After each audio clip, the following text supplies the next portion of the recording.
How to paraphrase on ChatGPT. Hello and welcome back to our YouTube channel. Without any further delay, let us get started. First of all, open up any of your web application. In my case, I will be using Google Chrome. Then type in chatgpt.com at the search bar. Get logged into your ChatGPT account. Let's go ahead and take a paragraph in order to paraphrase. Copy all the paragraph that you would like to paraphrase. Then head over to your ChatGPT and just paste it. And here type in that you would like this sentence to be paraphrased. Make sure that you write in caps lock for more effect.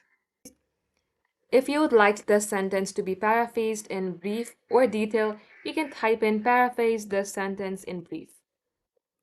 Once you do so, you can click on to enter.